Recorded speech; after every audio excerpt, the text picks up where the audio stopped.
सारण की ऐतिहासिक भूमि को हृदय से नमन करता हूं। आप सभी से अनुरोध करता हूं कि इस राजेंद्र स्टेडियम में जो संकल्प आज हम लेंगे वह संकल्प केवल आज के लिए नहीं है, वह संकल्प 2047 तक एक ऐसे विकसित बिहार के निर्माण के लिए है जिसमें शिक्षा के लिए, रोजगार के लिए, स्वास्थ्य के लिए किसी व्यक्ति को बिहार से बाहर जाने की आवश्यकता नहीं होगी।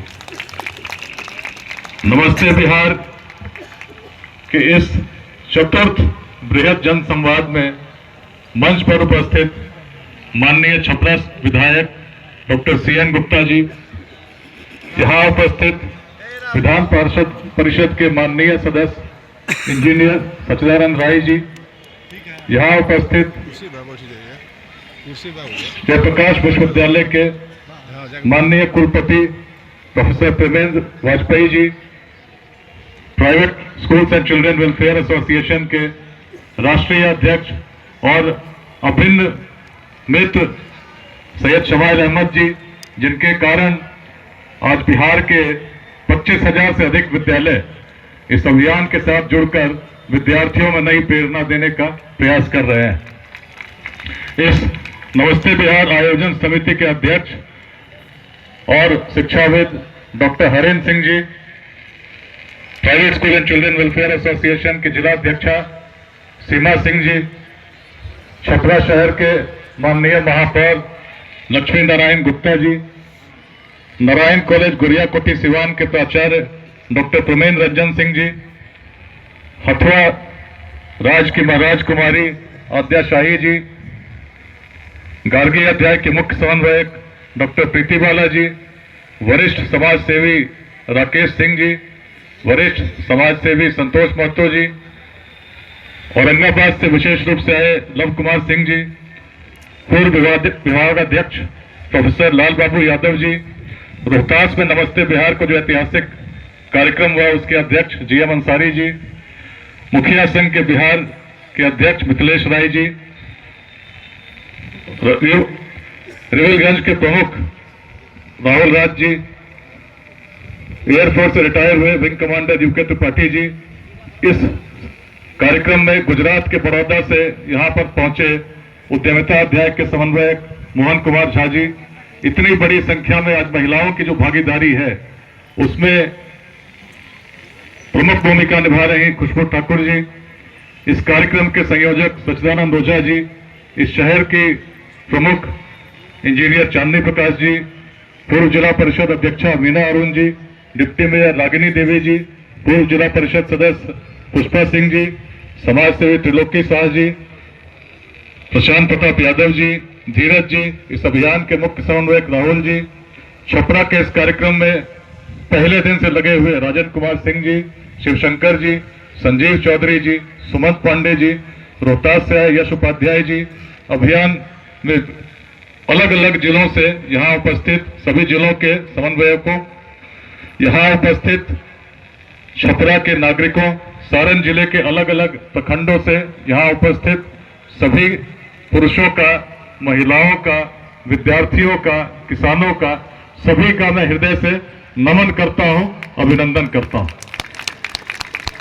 इस ऐतिहासिक भूमि में प्राचीन हरिहरनाथ क्षेत्र को नमन करता हूं, गढ़ देवी मैया को नमन करता हूं, मां अंबिका भवानी को नमन करता हूं।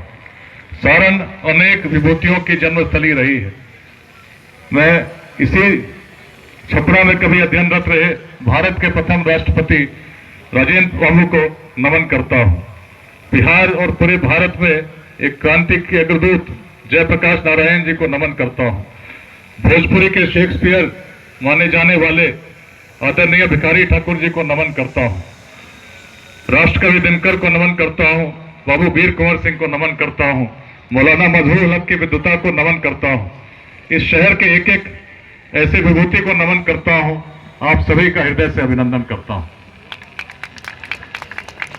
पिछले रविवार सासाराम के फजलगंज स्टेडियम में कार्यक्रम आयोजित था।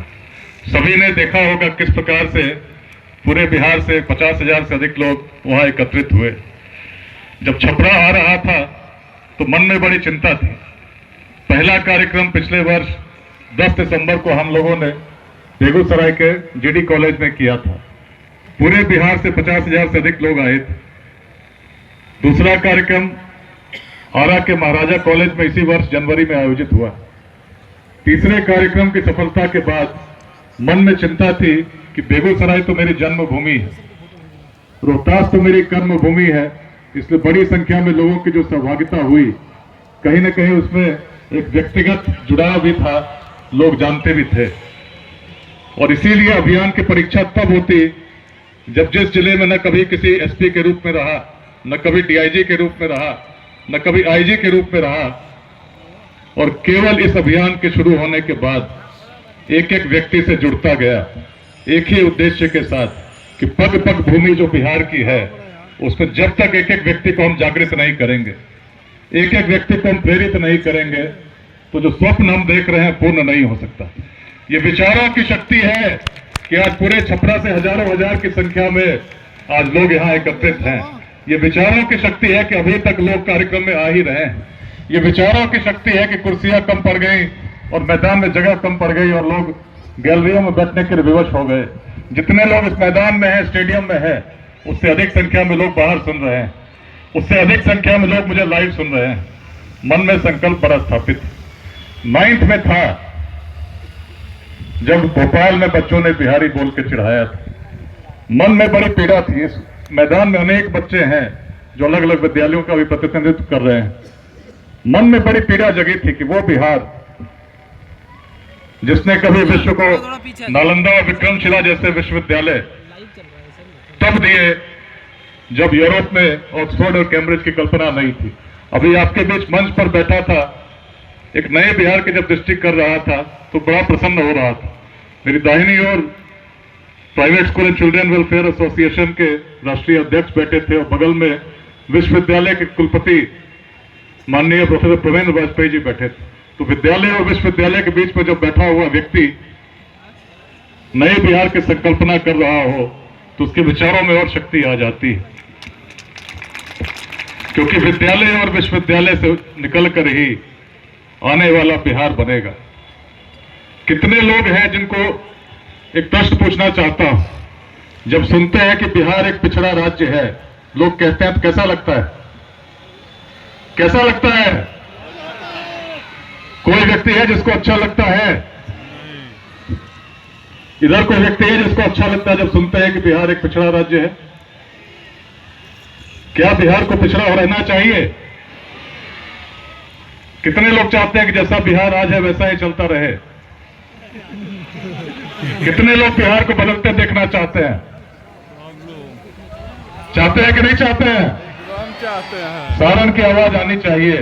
पूरा बिहार आपको देख रहा है, पूरा राष्ट्र देख रहा है। जिस संकल्प को हम देंगे उससे पहले हमें समझना होगा कि प्राचीन बिहार यदि अग्रणी था तो उसके कारण क्या थे, क्या सोच थी जिसके कारण इसी बिहार से हम उस अखंड भारत के विशाल साम्राज्य का निर्माण कर सके, जिसकी सीमा अफगानिस्तान के पार तक थी, हिमालय के उत्तर तक थी, दक्षिण में सागर तक तो छूती ही थी, पूर्वोत्तर के भी पार तक उसका प्रभाव था। क्या कारण था कि उस प्रकार के बिहार का हम निर्माण कर सके, जिसमें जिस समय माइक नहीं थे 7,707 गणराजा पूरे उस उत्तर बिहार के क्षेत्र में, जिसके उत्तर में हिमालय, दक्षिण में गंगा, पूर्व में कोसी और पश्चिम में नारायणी गंडक स्थापित थी, बिना किसी विवाद के, बिना किसी जाति के आधार पर अलग अलग क्षेत्रों से चुनकर वैशाली के संथागार में आते थे। कैसे कि बिना किसी माइक के, बिना विवाद के प्रतिवर्ष अपने गणाधिपति का चयन करते थे। समझना होगा कि हम कौन लोग थे, कैसे लोग थे। चिरंद की जब बात करते हैं, उन सभी पूर्वजों को नमन करने की हृदय से भावना जगती, क्योंकि उनका जब बिहार था इस प्रकार का द्वेष नहीं था। प्राचीन बिहार की जब बात करते हैं, आज बिहार की जब बात करते हैं, दोनों में बहुत भिन्नता है। आज यदि हम सबसे पिछड़ चुके तो इसका कारण ये नहीं कि ईश्वर ने हमें कुछ कम दिया हो। जितनी क्षमता किसी दूसरे राज्य के व्यक्ति को है, उससे कहीं कम क्षमता बिहार के लोगों को नहीं दी। आज बिहार के लोग बौद्धिक क्षेत्र में सबसे अग्रणी योगदान दे रहे हैं। अब लव कुमार सिंह बता रहे थे किस प्रकार से इन्होंने कहा 42% जिलों में कोई न कोई डीएम या एसपी में से एक बिहारी है।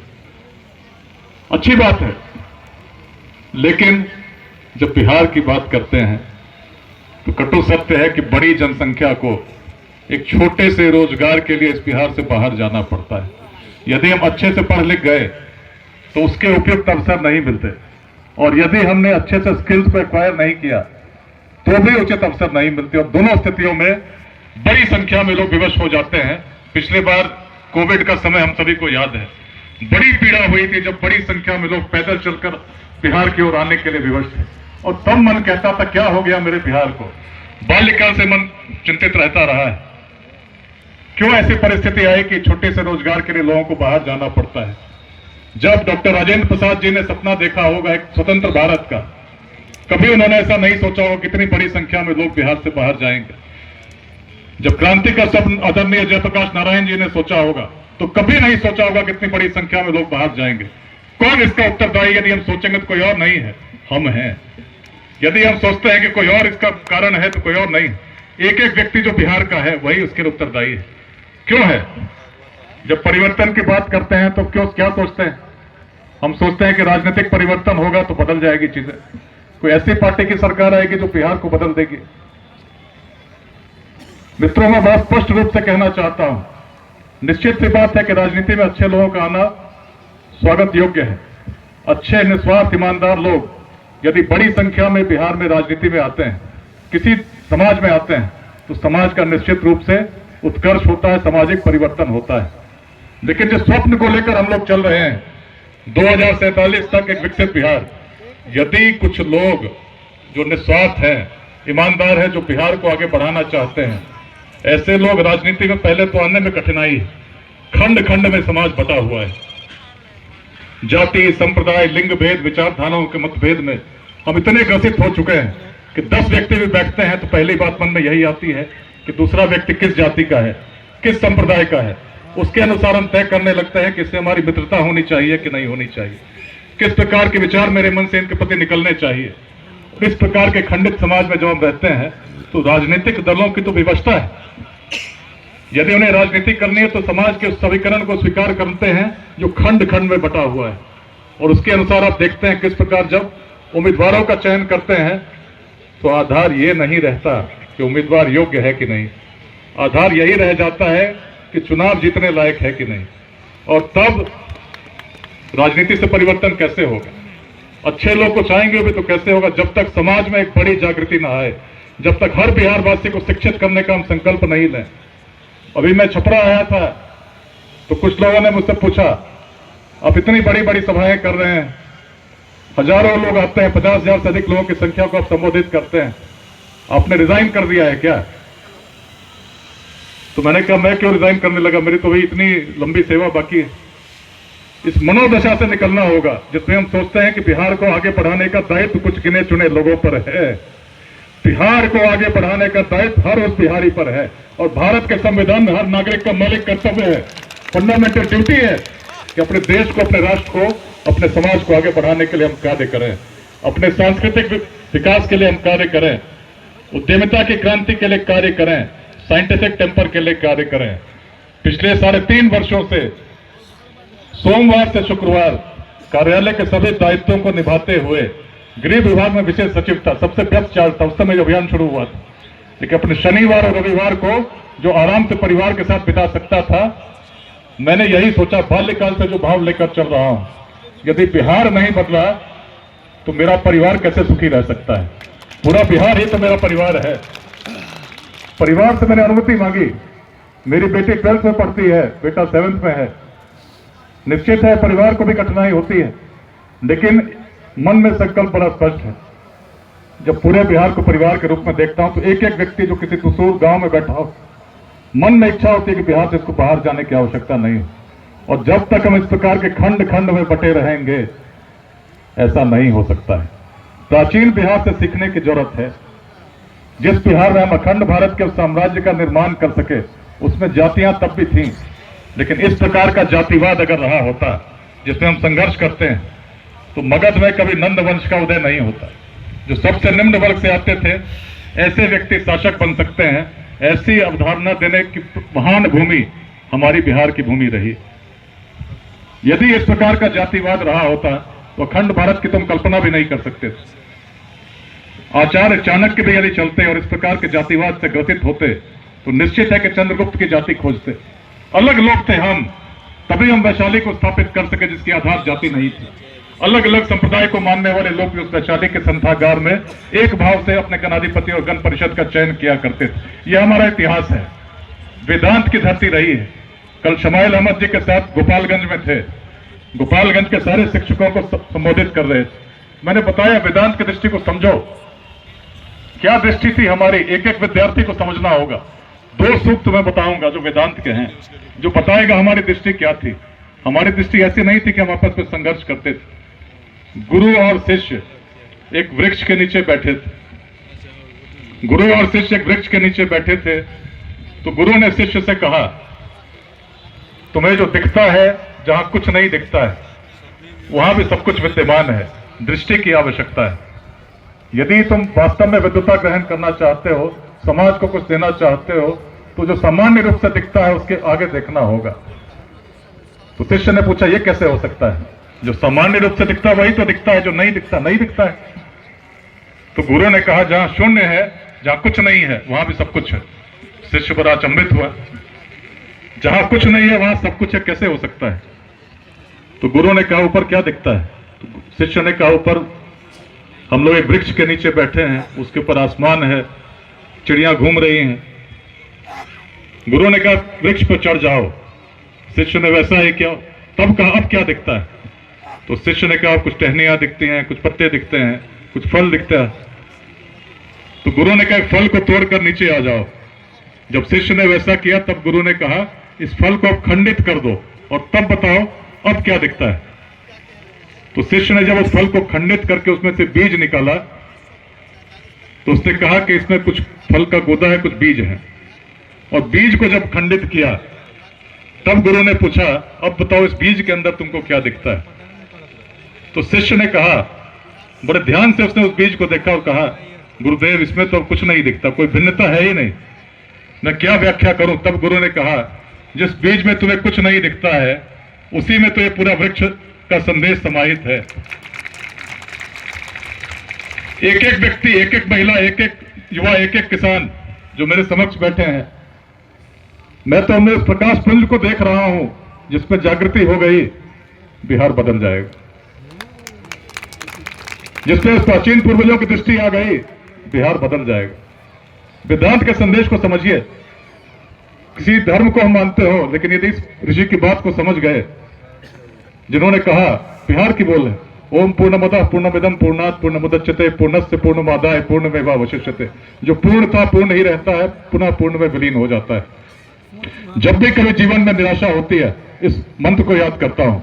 और मैं एक एक व्यक्ति से कहना चाहता हूं, यदि जीवन में कभी निराश हुए, इस सूक्त को याद कीजिए, हमारे बिहार के दृष्टा ने दिए, वेदांत में दिए। किसी व्यक्ति की हम कल्पना करते हैं तो सोचते हैं क्या कि पूर्ण है, हर व्यक्ति में कुछ ना कुछ कमी है। लेकिन ऋषि की दृष्टि क्या थी? जैसे सोने को हम छोटे छोटे भागों में काटेंगे तो जो छोटा कण होगा उसमें गुण क्या होंगे? किसके गुण होंगे? सोने को काटेंगे तो क्या गुण मिलेंगे बताइए? सोना का। कितने लोग सुने हैं कि हम हर आत्मा में परमात्मा का अंश है? कितने लोग सुने हैं?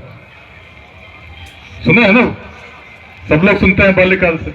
हम किसी धर्म को मानते हैं, हम ये तो कहते हैं कि सबकी रचना एक ईश्वर ने की, अल्लाह ताला ने की। कहते हैं कि नहीं कहते हैं? और यदि ईश्वर ने सबकी रचना की, सब तो कहीं ना कहीं एक अंश रूप तो उनका विद्यमान है। ऋषि की दृष्टि क्या थी? ऋषि ने क्या सोचा? ऋषि ने कहा कि यदि ईश्वर का एक अंश हमें विद्यमान है, जो उस अंश का है, जो परम शक्ति है, जो समस्त सृष्टि को संचालित करती है, उस परम शक्ति का एक अंश भी यदि हमें विद्यमान है, तो उस अंश की क्षमता क्या होगी? अंश की क्षमता क्या होगी? ईश्वर की क्षमता कितनी है? क्या ईश्वर की क्षमता को हम बता सकते हैं कि इतने किलोग्राम है, इतने किलोमीटर है? बता सकते हैं क्या? निश्चित सी बात है, कहेंगे तो कहेंगे असीम है। और यदि असीम कहेंगे तो असीम का एक अंश क्या होगा? कितना होगा? कितना होगा असीम का अंश? सारणवासियों, कितना होगा असीम का अंश? इन्फिनिटी को डिवाइड करेंगे तो कितना होगा? इन्फिनिटी तो ऐसे में यदि एक एक व्यक्ति के अंदर ईश्वर का छोटा सा अंश भी विद्यमान है, तो ऋषि की दृष्टि ने तो यही कहा कि हर व्यक्ति में वही अंश है जो पूर्ण है, इसीलिए पूर्ण ही रहता है और पुनः पूर्ण में विलीन हो जाता है। जिस व्यक्ति में इस प्रकार का भाव आ जाए कि मुझ में भी पूर्णता है, तो व्यक्ति क्या सोचेगा कि मैं सब कुछ कर सकता हूं, मुझ में क्षमता की कोई कमी नहीं। और तभी तो स्वामी विवेकानंद ने कहा कि जो व्यक्ति कहता हो कोई लक्ष्य कठिन है, उसके अंदर तो समस्त सृष्टि की शक्तियां समाहित हैं। और ऐसा व्यक्ति जब कहता है कोई लक्ष्य कठिन है, तो निश्चित उसने अपने आंखों पर पट्टियां बांध रखी। कोई लक्ष्य कठिन नहीं, हर लक्ष्य साध्य है। और जब बिहार बदलने की हम बात करते हैं, तो निश्चित रूप से एक एक प्रकाश के पुंज जो बिहार के एक एक व्यक्ति में के रूप में आज विद्यमान है। 9 करोड़ बिहार में युवा हैं जिनकी उम्र आज 30 साल से कम है। इस मैदान में भी मुक्ताकाश पे सबसे अधिक संख्या युवाओं की है और 14 करोड़ बिहार की जनसंख्या में आज 9 करोड़ युवा है। आप सोचिए बिहार कैसे बदलेगा। हम लोग बात करते हैं सरकारी नौकरी की, प्रयास करनी चाहिए, लेकिन यदि करेंगे भी, किसी सरकार ने भी चेष्टा की, प्रयास किया, पूरा प्रयास किया, ईमानदारी के साथ किया, कितने लोगों को हम सरकारी नौकरी दे सकते हैं? शायद केवल 1%। 1% से अधिक लोगों को सरकारी नौकरी नहीं दी जा सकती। ये कटु सत्य है। इसीलिए यदि हमने विद्यालय से